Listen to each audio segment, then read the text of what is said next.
Our gospel text of today is taken from the last chapter in the Gospel of Luke, chapter 24, verses 35 to 48, and is a scene immediately after the two disciples who had gone to Emmaus have returned to Jerusalem and have told the disciples their experience. Their experience is listened to, but then the other disciples also tell them of how the Lord has appeared to them. And the second scene is when the Lord comes right into their midst in Jerusalem. Even as they are discussing about him, the Lord makes himself present, the Lord makes himself known, and the gift which the Lord gives to his disciples is the gift of peace. The English word P-E-A-C-E is spelt or pronounced the same as P-I-E-C-E. And so therefore, when we pronounce the word peace, we need to ask ourselves what we mean. Do we mean P-E-A-C-E or P-I-E-C-E? Because P-I-E-C-E is the opposite of P-E-A-C-E. P-E-A-C-E stands for wholeness, stands for completeness, and P-I-E-C-E stands for separation.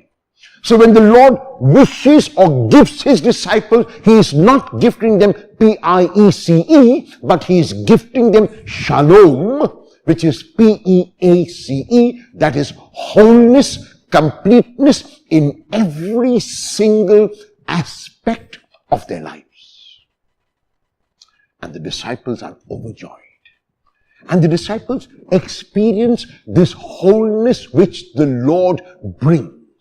And because there is a continuity between the Jesus who was crucified, laid in the tomb, and rose again, and Jesus wants to show this continuity, he asks them if they have anything to eat.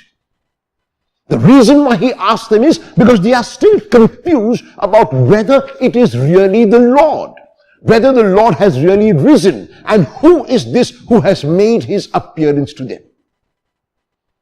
And even as they debate among themselves, they offer the Lord a piece of broiled fish, which he takes and eats before their eyes.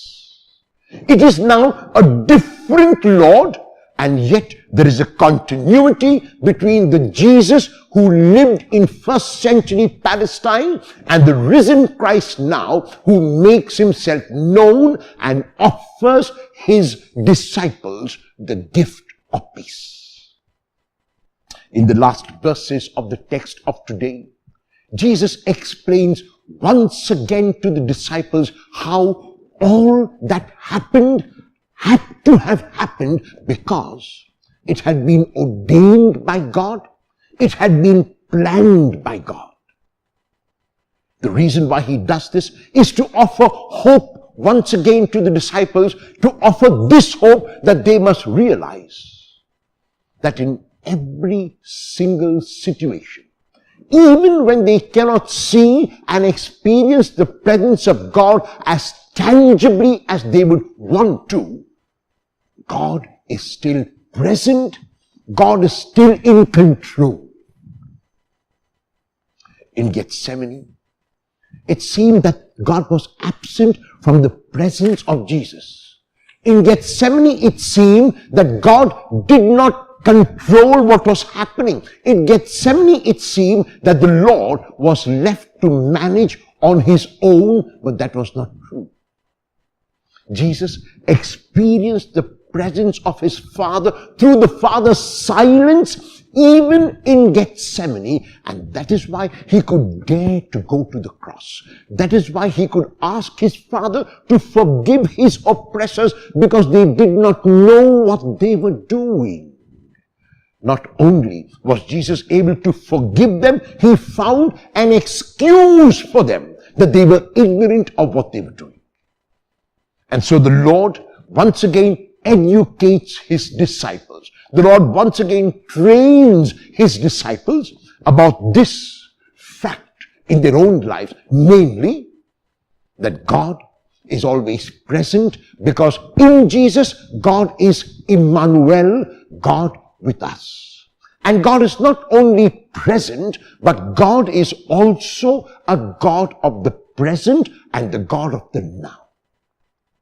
And at the end of this text, the Lord tells his disciples, or gives them a commission: you are witnesses to this. In other words, the Lord makes clear to his disciples that people who do not know him will never know him if the disciples do not make him known. The English word witness comes from the Greek marturia, from which we get our English martyr. So every one of us who professes to be a disciple of Jesus is willing to be a martyr on his behalf, to be a witness to the Lord. And this witnessing is not only, not even primarily, by the words that we speak about the Lord, but by the actions that we perform.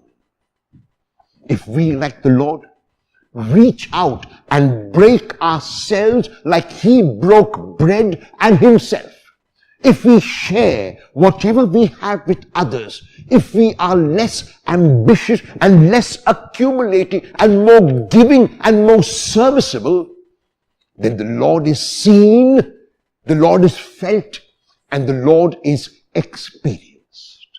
Will you hear the command of the Lord to be a witness on his behalf?